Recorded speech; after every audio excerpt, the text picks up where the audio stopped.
Hello students, पुन्हा एकदा स्वागत आहे तुमचं विक्रम अकॅडमीच्या युट्यूब चॅनलवर. मी विक्रम सर तुम्हाला शिकवणार आहे book keeping and accountancy 11th स्टँडर्डचा. आतापर्यंत आपण इंट्रोडक्शन पाहत होतो, काही महत्वाचे कन्सेप्ट आपण पाहिलेले आहेत आणि आता पुढील कन्सेप्ट आपण या व्हिडिओमध्ये पाहणार आहोत. ओके, चला तर मग बघूया काय घ्यायचं आहे आपल्याला.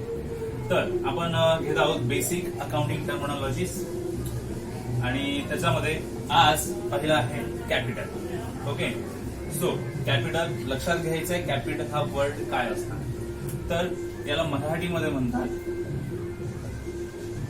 भांडवल. शब्द तुम्ही ऐकलेला असेल कदाचित. कोणताही बिझनेस चालू करण्यासाठी, व्यवसाय चालू करण्यासाठी गरजेचं असते म्हणजे पैसे असतात. आता पैसे का लागतात? कारण इन्व्हेस्टमेंट महत्वाची असते, गुंतवणूक महत्वाची असते.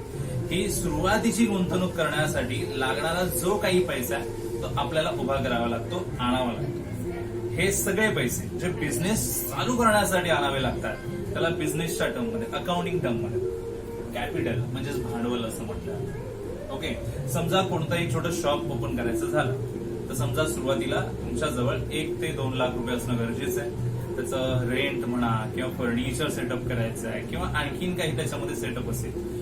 सो टोटल तुम्हाला समजा 1 to 2 lakhs गरजेचे आहेत सुरुवातीला. ते तुम्ही स्वतःच्या सेव्हिंग मधून आणले.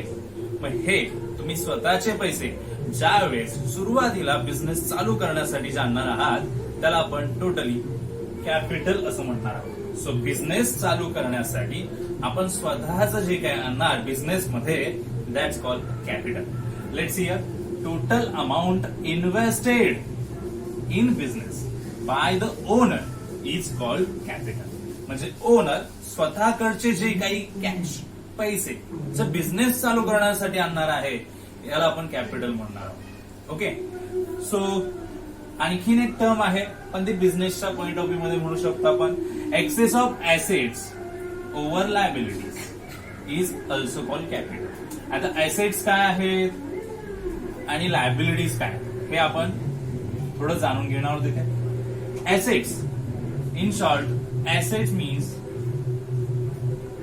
properties, बिझनेसच्या प्रॉपर्टीज.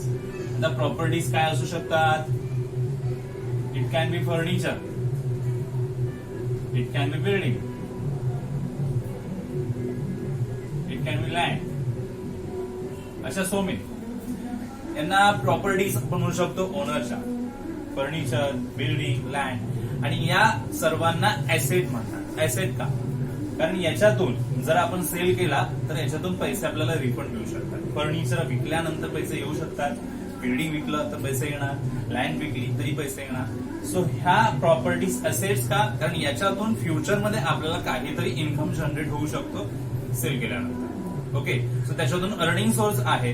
फ्युचरमधून त्याच्यातून काही ना काही पैसे विकल्यानंतर येऊ शकतात, म्हणून त्या आपल्यासाठी असेट्स. जिथून कुठून आपल्याला जनरेट होणारा जो इन्कम आहे जो आपण फिक्स करून ठेवलेला आहे. फर्निचर मध्ये फिक्स अमाऊंट, बिल्डिंग मध्ये फिक्स अमाऊंट, लँड मध्ये फिक्स अमाऊंट, अशी जी इथे इन्व्हेस्ट करून ठेवलेली आहे त्या सगळ्या ऍसेट्स असतात. आणि लायबिलिटीज काय असतात? तर लायबिलिटीज फ्युचरमध्ये आपल्याला कोणाला तरी पैसे द्यायचे. जसं की तुम्ही बँकेचं लोन घेतलेलं आहे तर लायबिलिटीज म्हणजे आपण म्हणूया की तुम्ही बँकेचं लोन घेतलंय. आता हे लोन पेड करावं लागेल ना फ्युचरमध्ये. समजा बिझनेस जर बंद करायचा झाला तर अशा वेळेस तुमच्याकडे असणाऱ्या ऍसेटची व्हॅल्यू किती आहे, लोन किती आहे. समजा ऍसेट तुमच्याकडे 10 लाख रुपीजचा आहे, लायबिलिटीज तुमची लोन 5 लाख रुपीजचा आहे. मग 10 लाख रुपीज जर तुमच्या हातामध्ये आले ऍसेट्स विकल्यानंतर तर तुम्हाला 5 लाख लोन रिपे करावं लागेल. किती तुमच्याकडे शिल्लक राहतील? 5 लाख. जे शिल्लक राहणार ते तुमचे स्वतःचे आहेत, तुम्ही स्वतःकडेच ठेवणार ना. बिझनेस बंद केला, जे काही फर्निचर असेल, बिल्डिंग असेल, लँड असेल, सेल केला, आलेल्या पैशातून तुम्ही लोन देऊन टाकलं. जे काही होतं ते उरलेले पैसे तुमचे स्वतःचे आहेत. तुमचे स्वतःचे म्हणजेच त्याला काय म्हणणार? कॅपिटल.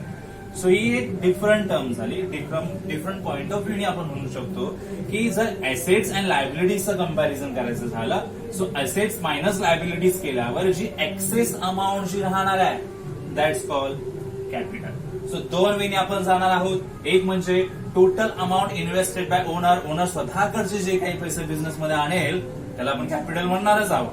प्लस बिझनेस ऑलरेडी चालू आहे आणि अशा वेळेस तिथून कॅपिटल आपल्याला सांगायचं असेल तर जेवढ्या ऍसेट्स आहेत, जेवढ्या प्रॉपर्टीज आहेत, त्याच्यातून लायबिलिटीज म्हणजे जे काही लोन वगैरे जे असतील ते लेस केल्यानंतर जी अमाऊंट राहते ती एक्सेस अमाऊंट जी असणार आहे दॅट्स कॉल्ड कॅपिटल. हे सांगण्यासाठी एक छोटासा फॉर्म्युला इक्वेशन आहे इथे बघा. Capital is equal to assets minus liabilities. Value मध्ये घ्यायचं. ऍसेटची व्हॅल्यू काय असणार मायनस लायबिलिटीची व्हॅल्यू काय येणार that's called capital. Okay, so बघा आणखीन एक लाईन इथे सांगितलं important. Capital is liability of business as this amount is payable by the business enterprises to the owner. बघा आता कॅपिटल इथे म्हटलं की ओनर जो आहे बिझनेसचा तो बिझनेस मध्ये पैसे आणतो. तर एक गोष्ट इथे लक्षात घ्यायची आहे तुम्हाला. बिझनेसचा owner and business, owner and business दोन्ही सेपरेट गोष्टी आहेत. ओनर बिझनेस मध्ये पैसे आणतो तर बिझनेस मधून ओनरला पण पैसे मिळणारच आहेत. समजा बिझनेस बंद झाला तर ते पैसे कोणाचे आहेत ओनरचे. ओनरने बिझनेस चालू करण्यासाठी पैसे आणले, बिझनेस बंद झाला तर त्याचे पैसे ओनरला आहे तसे मिळणार. मग ही लायबिलिटी झाली बिझनेसची लायबिलिटी झाली. बिझनेस ही सेपरेट टर्म येते. एक सेपरेट एक्झिस्टिंग फॉर्म म्हणू शकतो आपण की त्याला एक स्वतंत्र अस्तित्व असं पण म्हणूया आपण की बिझनेस मधून जर बिझनेस बंद झाला तर बिझनेसची लायबिलिटी काय की बिझनेसला ते पैसे ओनरला द्यायचे आहेत. म्हणजे आपण एक म्हणूया कॅपिटल ही लायबिलिटी आहे कोणासाठी बिझनेससाठी. बिझनेससाठी ही लायबिलिटी आणि हे कॅपिटल पुन्हा रिपेएबल आहे कोणाला ओनरला. जर ओनर जर कॅपिटल आणत असेल, ओनर कॅपिटल आणतोय देन हे कॅपिटल बिझनेस मधून परत रिटर्न पण मिळू शकतात ना. सो ओनरने बिझनेस मध्ये आणलं कॅपिटल तर बिझनेस मधून ओनरला रिटर्न मिळणारच आहे. So it means capital is a liability of business as this amount is payable by business enterprises to the owner. कारण ओनरला बिझनेस एंटरप्राइज ही अमाऊंट रिटर्न करणार आहे इन फ्युचर जेव्हा बिझनेस क्लोज होणार आहे, at the time of closure of business. Okay, so कॅपिटलची खूप काही इन्फॉर्मेशन आपण इथे घेतलेली आहे. आय होप तुम्हाला कळली असेलच. एक म्हणजे सगळ्यात महत्वाचा पॉईंट हा लक्षात ठेवा आणि हा लक्षात ठेवा. ओके, ही जस्ट बाकीची तर इन्फॉर्मेशन आहे, पुढे युज होईल तशी तुम्हाला कळेल. बट कॅपिटल म्हटल्यावर हे तुम्हाला लक्षात ठेवणं गरजेचं आहे. पहिली गोष्ट की ओनर स्वतःकडचं जे काही बिझनेस मध्ये आणेल दॅट इज कॉल्ड कॅपिटल. ठीक आहे. नाव त्याच्या अपोजिट टर्म ड्रॉइंग. आता ड्रॉइंग काय आहे हे आधी आपण इथे एक्सप्लेन करून बघूया मग कळेल. ठीक आहे. ड्रॉइंग जसं आपण कॅपिटल म्हटलं की बिझनेस मध्ये काहीतरी पैसे आणणं होय, तसंच आता पर्सन ओनर आहे, ओनरला स्वतःच्या पण काही गरजा आहेत ना. त्याला समजा मुलाच्या शिक्षणाची फीस भरायची आहे कॉलेजमध्ये, ₹1,00,000 भरायचे. आता हे ₹1,00,000 त्याने आधी पैसे होते ते इन्व्हेस्ट केलेत बिझनेसमध्ये. आता त्याला जर ₹1,00,000 गरज असेल तर बिझनेसमध्ये असणारे पैसे घेणारच ना. येस. जर अशा वेळेस द अमाऊंट ऑफ कॅश और value of goods assets withdrawn from the business, जर बिझनेस मधून ओनरने स्वतःच्या गरजा पूर्ण करण्यासाठी पैसे घेतले त्याला ड्रॉइंग म्हणतात. ओके, सो बघा द अमाऊंट ऑफ कॅश पैसे, व्हॅल्यू ऑफ गुड्स पण घेऊ शकतो, एसेट्स घेऊ शकतो, त्याचीही व्हॅल्यू म्हणता येईल. सो व्हॅल्यू ऑफ गुड्स और assets withdrawn from the business, म्हणजे विथड्रॉन म्हणजे घेण्याची प्रोसेस आहे. बिझनेस मधून त्यांनी घेतलाय for personal use that's called a drawing. म्हणजे ही कम्प्लिटली कॅपिटलच्या अपोजिट झाली. कॅपिटल मध्ये काय म्हटलं की ओनर स्वतःकडचं बिझनेस मध्ये आणेल, बट ड्रॉइंग काय सांगताय की बिझनेस मधलं असतो स्वतःच्या फायद्यासाठी, वापरासाठी, यूज साठी घेणार आहे. तसं मी एक्झाम्पल दिलं, त्याला मुलाच्या शिक्षणाची फीस भरायची आहे. हे बिझनेसचं काम होऊ शकतं का? बिझनेसचं काम काय? गुड्स प्रोव्हाइड करा, कस्टमरला द्या, एटसेट्रा एटसेट्रा. हो की नाही? पण मुलाच्या शिक्षणाची फीस भरणं ते ही ओनरच्या, हे बिझनेससाठी तर मेन इम्पॉर्टंट काम नाहीये. हे पर्सनल वर्क झालं त्या ओनरचं, आणि हे पर्सनल वर्क जर बिझनेस मधून होत आहे तर ते आपण इथे ड्रॉइंग म्हणायचं आहे. ठीक आहे. सो ड्रॉइंग ही कम्प्लिटली अपोजिट टर्म कॅपिटलच्या. कॅपिटल मीन्स बिझनेस मध्ये पैसे आणणं आणि ड्रॉइंग म्हणजे बिझनेस मधले पैसे स्वतःच्या वापरासाठी घेणं होय. ठीक आहे. देन दोन टर्म आपण इथे पाहिला, एक कॅपिटल आणि एक ड्रॉइंग, दोन्ही एकमेकांच्या अपोजिट आहेत असं म्हणूया. ठीक आहे. नाव डेटर्स. डेटर्स कोणाला म्हणायचा? डेटर्सला आम्ही एक सिमिलर वर्ड देऊ शकतोय तुम्हाला. आपण डेटर्स कोणाला म्हणू शकतो तर कस्टमरला. जर आपलं शॉप आहे समजा तर आपल्याकडे येणारे कस्टमर्स आपल्यासाठी डेटर्स केव्हा बनू शकतात? आता येणारे शॉपकीपर मध्ये येणारे जे कस्टमर्स आहेत काही कस्टमर्स कॅशवर खरेदी करतात ऑफकोर्स, पण काही कस्टमर असे असतात जे कॅशवर खरेदी नाही, उधारीवर खरेदी करतात. आता उधारीवर खरेदी केले तर त्यांची नावं लिहून ठेवणं गरजेचं आहे की त्यांनी किती पैसे देणं आहे आपल्याला. एखाद्या कस्टमरला 1000 रुपयांचा माल तुम्ही विकला तर तुम्ही लिहिणार ना त्या पर्सनला 1000 रुपयाचा माल विकलाय, त्याच्याकडून 1000 रुपये घ्या, बरोबर ना. फ्युचरमध्ये आपण घेणार आहोत. सो जर असा पर्सन असेल जो आपल्याला, कस्टमर असा असेल जो आपल्याला फ्युचरमध्ये पैसे देणार आहे, तर अशा पर्सनला डेटर म्हणतात. डेटर म्हणजे हा एक प्रकारे कस्टमर झाला ज्याच्याकडून आपण पैसे घेणार आहोत. पण हे कधी पॉसिबल होता? क्रेडिटवर गुड्स विकला तर, उधारीवर माल विकला तर. A person who has to pay to the business, असा व्यक्ती जो आपल्या बिझनेसला पैसे देणं लागतो, जो व्यक्ती आपल्याला पैसे देणार आहे म्हणजे बिझनेसला पैसे देणार आहे, असा व्यक्ती बनणार आहे डेटर. ओके, सो डेटर ही पार्टी आहे, कस्टमर आहे. ओके, कस्टमर आहे आणि जो उधारीवर माल खरेदी करेल आणि जो आपल्याला पैसे देणार आहे अशा पर्सनला आपण म्हणणार आहोत काय? डेटर. ओके, आता त्याच्या अपोजिट टर्म क्रेडिटर्स. क्रेडिटर्स बघा काय असणार आहे? A person to whom business has to pay. जसं आपण कोणाकडून तरी आपल्याला अमाऊंट येणार असते तसं आपण सुद्धा कोणाला तरी अमाऊंट देणं लागतो. जसं मी म्हटलं, लोन घेतला तुम्ही, बिझनेस चालवायचा होता, ₹1,00,000 लोन घेतलेलं आहे तुम्ही मित्राकडून, मित्राला पैसे द्यावे लागणार ना, तो मागणारच. तुम्ही त्याला 2 महिन्यांनी देणार असाल तो 2 महिन्यांनी येणार आणि पैसे मागणार. मग 2 महिन्यानंतर आपण ज्याला पैसे देणं लागतो असाही पर्सन आहे. सो ज्याला पैसे आपण फ्युचर डेट मध्ये देणार आहोत, ज्याला पैसे आपण फ्युचर मध्ये देणार आहोत अशा व्यक्तीला काय म्हणायचं? अशा व्यक्तीला म्हणायचं क्रेडिटर.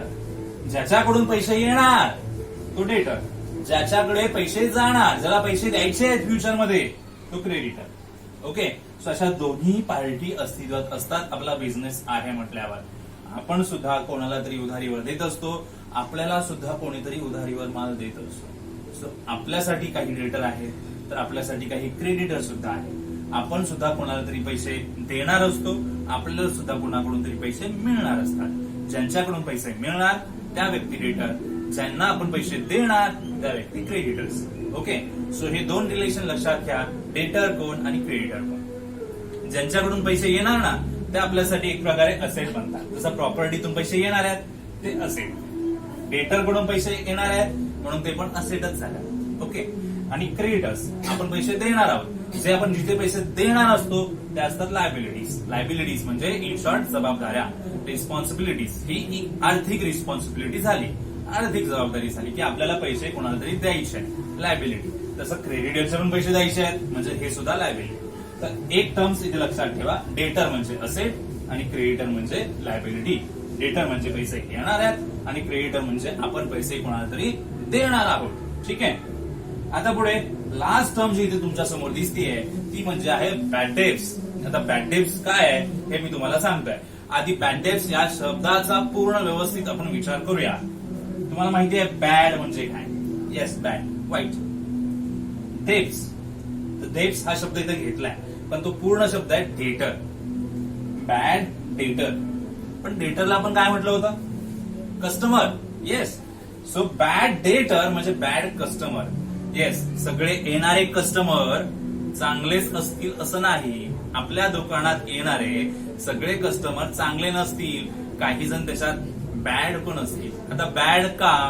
कारण काही जण उधारीवर घेतात आणि नंतर पैसे डुबवण्याचे मार्ग शोधतात, पैसे देण्यासाठी टाळाटाळ करतात किंवा पैसे देतच नाही. त्यांचे काही असतील रिझन्स किंवा आणखीन काय, किंवा त्यांचं नेचर तसं असेल, पण ते पैसे देण्याचं टाळतात, पैसे देत नाहीत. पण आपल्यासाठी हा लॉस झाला.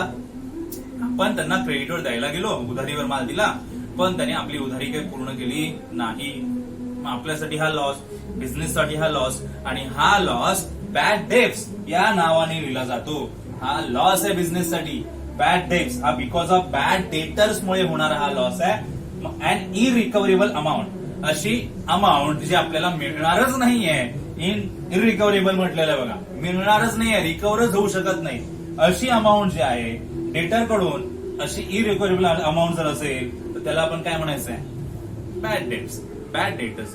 बॅड डेब्ट्स, बॅड डेब्ट्स हा लॉस आहे आणि हा लॉस बिझनेस मध्ये दाखवला जातो. बरोबर आहे, लॉस आहे ना. जर मिळणारच नाहीत पैसे, आपल्याला कळलं की हा पर्सन पैसे डुबवणार आहे तर आपल्यासाठी लॉस असणार आणि तो आपल्याला लिहावा लागणार बिझनेसमध्ये या नावाने पॅटेक्स.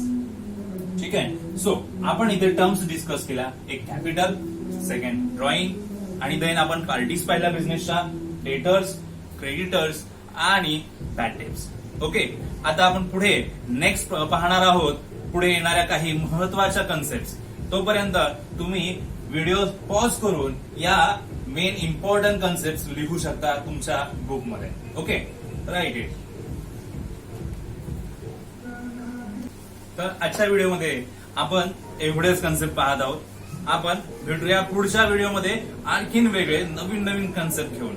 आपल्याला व्यवस्थित चांगल्या पद्धतीने कन्सेप्ट जाणून घ्यायचे आहेत तर व्हिडिओ पाहत राहा आपले, आणि व्हिडिओ लाईक करत राहा, शेअर करत राहा. चॅनल जर सबस्क्राईब केला नसेल तर तुम्ही नक्कीच चॅनल सबस्क्राईब करा आणि आपल्या मित्रांनाही सबस्क्राईब करायला सांगा.